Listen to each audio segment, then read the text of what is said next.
My little heart is beating so fast. That's a good thing. This is fun. Okay, so I just wanted to tell you really quick, a fun thing is that my heart is going really fast. A couple weeks ago, we went to Universal, and when we walked in, we had tickets that we didn't have to go to the counter. And so we didn't have the little map of the park. And I said, we need a map. And we kept walking, and about a minute later, you saw a roller coaster go, and a map fell out of somebody's pocket. It was like, if it was always that simple. So, anyway. That's exactly the way it is supposed to work. That's exactly the way.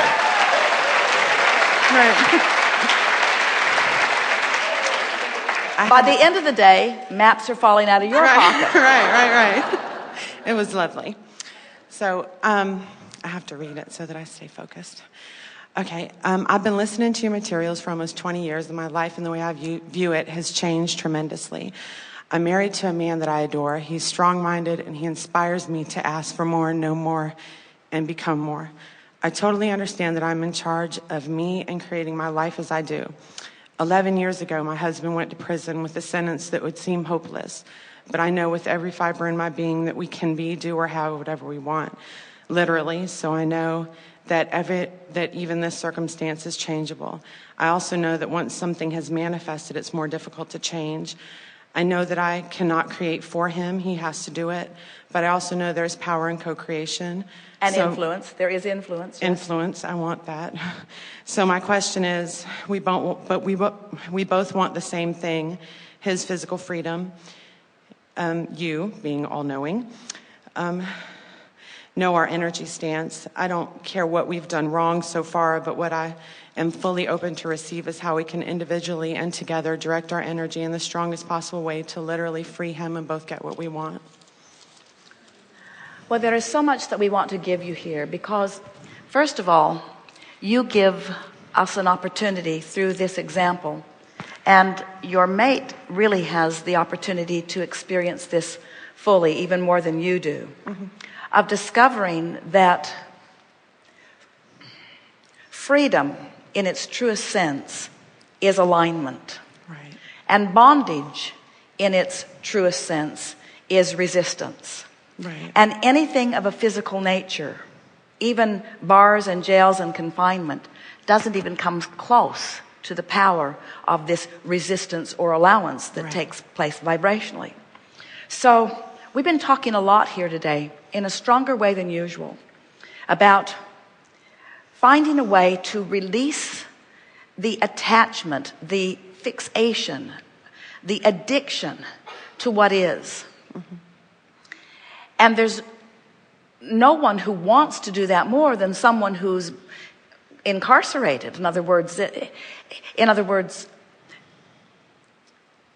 if you are in a situation where the confinement of your experience is like it is for him, then his only path to freedom right now is through the emotional route. Right. So he's more likely to do it than anybody else in this room.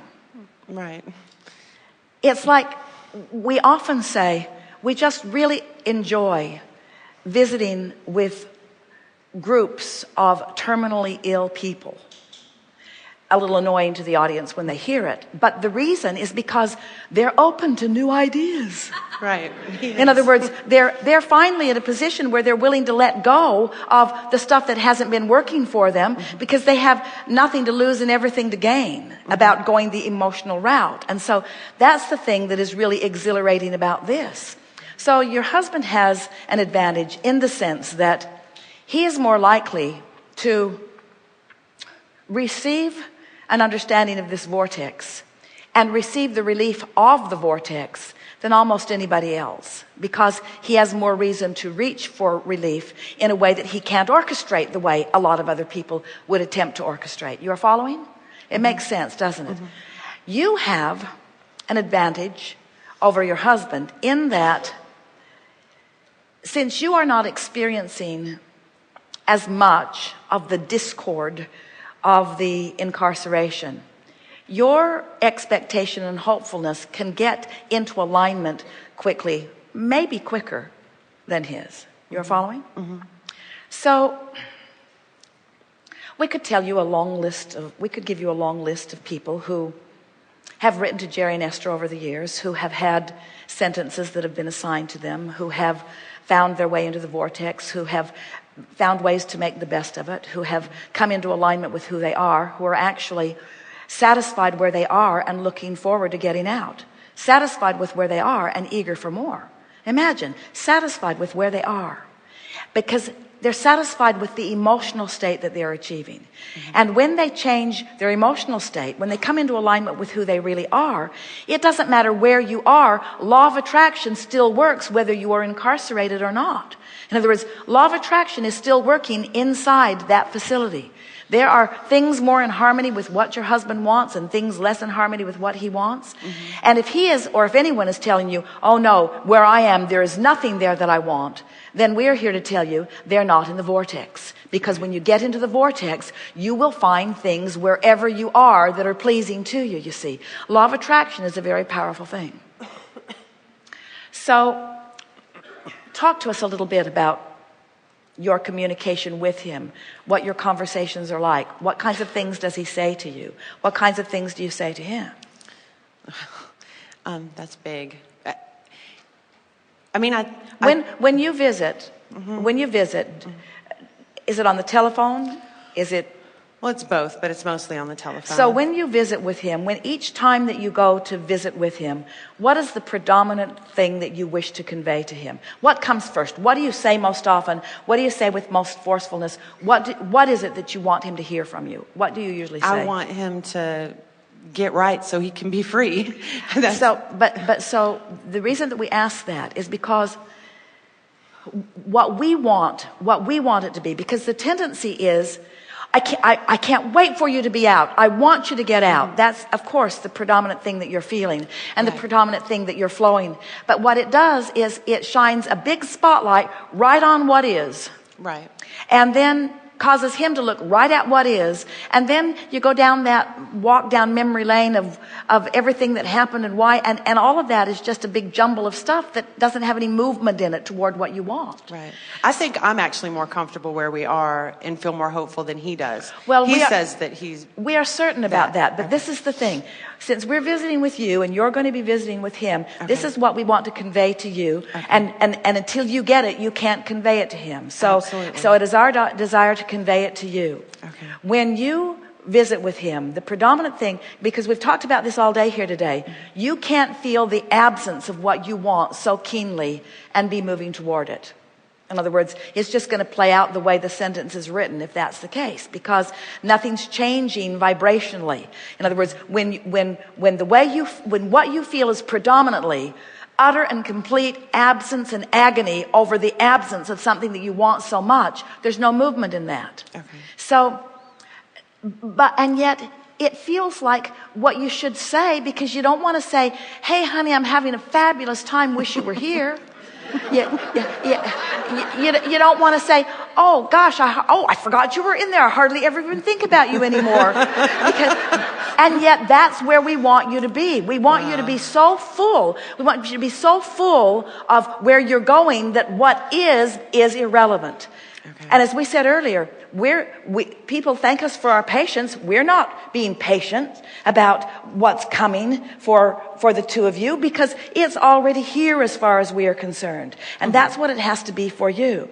So the words start out sort of specific and negative.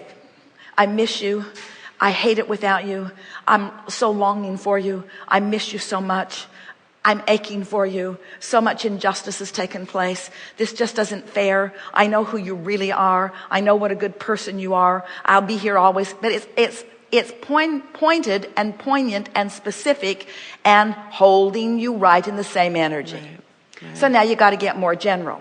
Okay. So, and you can't get specific too soon, any more than the ship can jump the 84 feet of water. So you're going to move into the locks just kind of gradually and move up. But what you're reaching for is that feeling of clarity and that feeling of calm that getting more general will bring you. So you say, we haven't figured it out, but we will. And I know it's going to get better whether you know it or not. And I'm feeling sure about this every day. And I know that sometimes you don't want to hear that from me because it seems like pie in the sky. But I just want to let you know that my relief is coming on stronger. I know that with the economic things that are taking place, that there's less reason for, now we're getting more specific, there's less reason to hold so many people that are unnecessarily being held just for the sake of making a point. Things are loosening up all over the place. I'm beginning to hear stories of sentences being reduced and people being released, and I can just feel it. I can feel it in my heart. I just know that things are getting better. I feel as close to you every day as if you were here, because in my heart of hearts, you are here. You're here in my mind. You're here in my dreams. I'm even having occasional dreams that, are you having occasional dreams yet? I do. I'm even having dreams. I'm even having dreams that you're free and that we're together.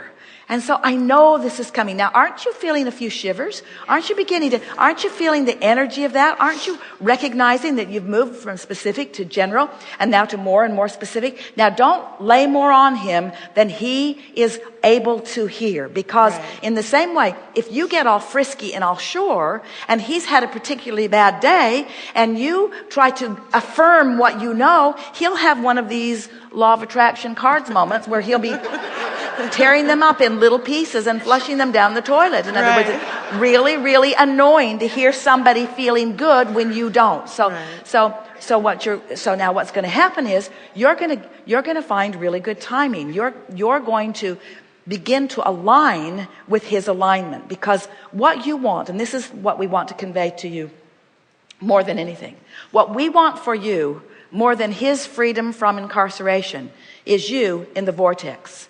What we want for him more than his freedom from incarceration is him in the vortex.